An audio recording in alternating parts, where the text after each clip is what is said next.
it is reasonable for parents to expect, in sending their sons and daughters to the University of Notre Dame, to expect that the intellect is developed and nourished here as disciplinary expertise comes to be possessed, and their daughters and sons during that experience will encounter at least some minds that have worked at the integration of Catholic faith and reason, that are informed and sympathetic to the Catholic tradition. Our provost who left us in a farewell statement, Professor Nathan Hatch, who non-Catholic, but in his farewell statement published nationally in the Chronicle for Higher Education, wrote the following: "The most important challenge Catholic universities face is to find ways to recruit Catholic intellectuals and other faculty members who are committed to the august tradition of faith-seeking understanding." Faith is not something that as an institution we say we might discover. Faith is an assumption, that the institutional assumption, that is our common ground, and we seek to learn about it and to develop ourselves in it. But in nearly every constituency, search and appointment committees will be composed of a majority, usually a decisive majority, who are not particularly interested in Catholic hires. Faculty who speak on the matter will tend to be marginalized and lose elections. So I will be starting my 44th year at the university. For the first 35 or 36, I was invariably elected to search committees and appointment committees. As I began to speak in this issue, it's a much more spotty record. So that we have to take note of. And let me give you a case one. I'm going to, of course, remove, because this is from the life of the university now, I'm going to give you some examples and remove names and departmental references, but these have all been personally witnessed by me. And I have been involved, and even within the last 4 years, in search committees in 2 different departments of the College of Arts and Letters. Hypothetical case 1. There's a search committee or 7 or 8. You're trying to work a list of 10 to 15 finalists who have emerged from studying the files, to work that down to 3 or 4 people to bring to campus. And so 7 or 8 faculty members are sitting around the table together, and a faculty member raises in committee the concern that we ought to really get into the final 3 or 4 a good, if not an entire representation of Catholics, because we haven't been hiring enough. And of course, this group of 7 or 8 is composed of faculty, many of whom that were hired in the last 20 years. So after faculty member A makes this plea, another faculty member speaks and says, well,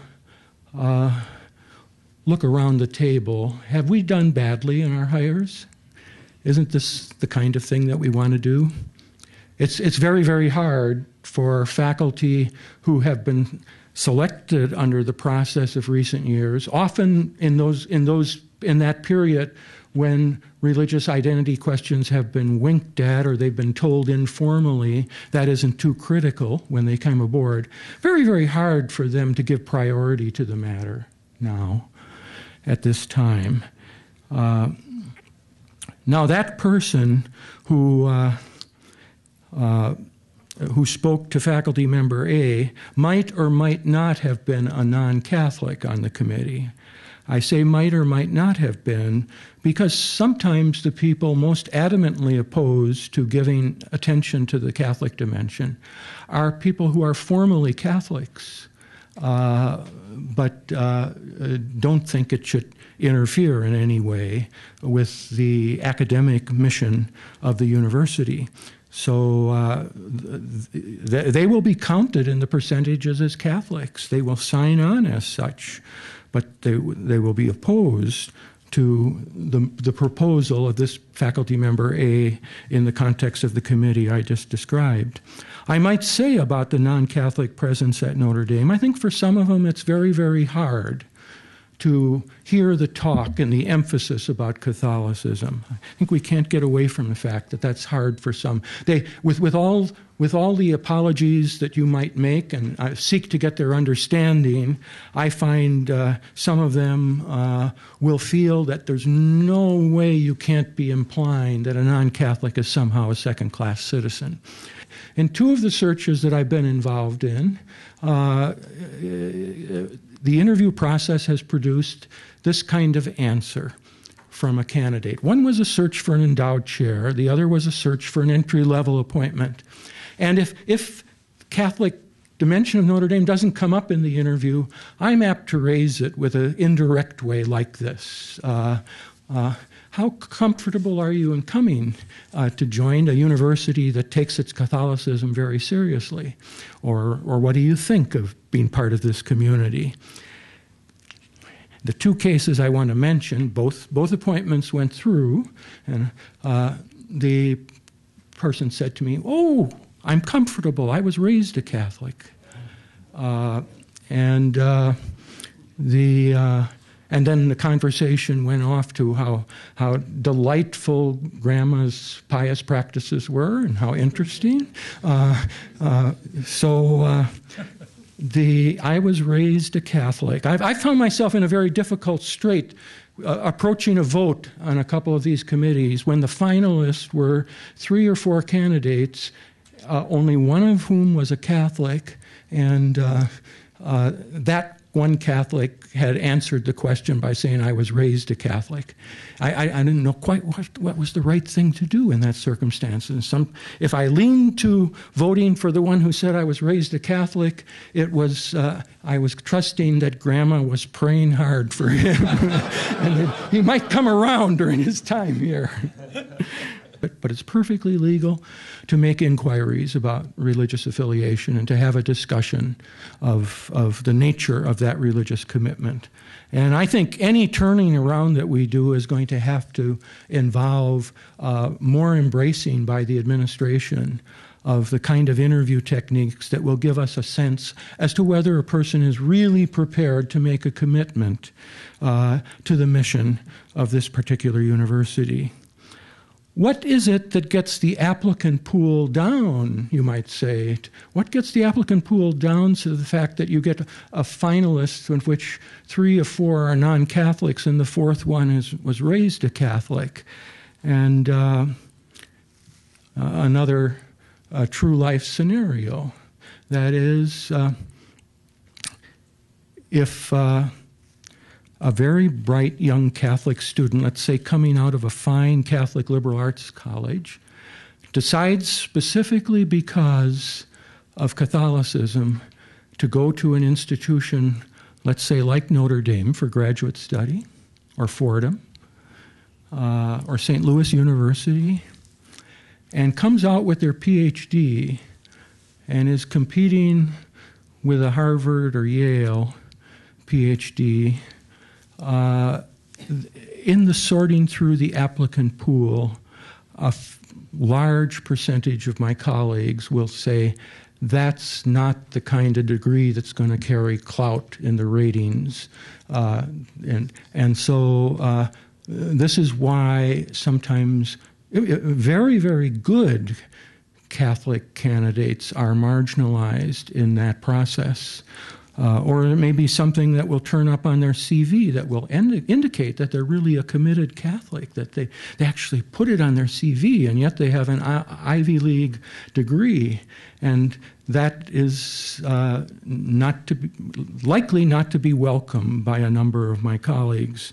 So you might ask yourself then, does pursuing the Catholic mission and hiring mean some setback to the aspirations of the university to raise its ranks in terms of academic quality, to become ever more a first-tier research institution?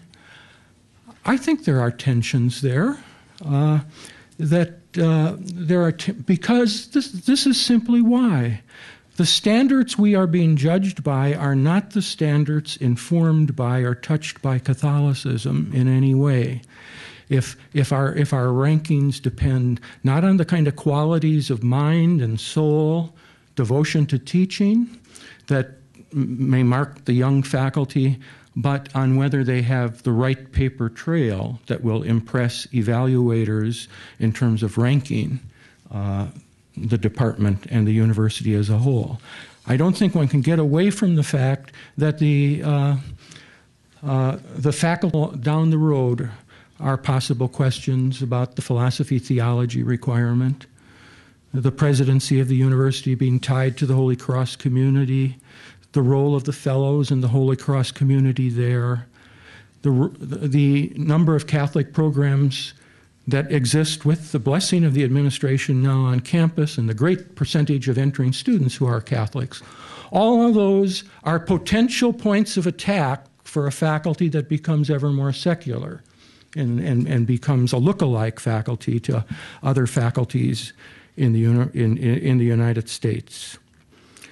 So we return to Notre Dame's critical difference and to those fine words that Father Miss Campbell quoted from Father Jenkins, that if we're to make a difference, we have to pay some attention to remaining different.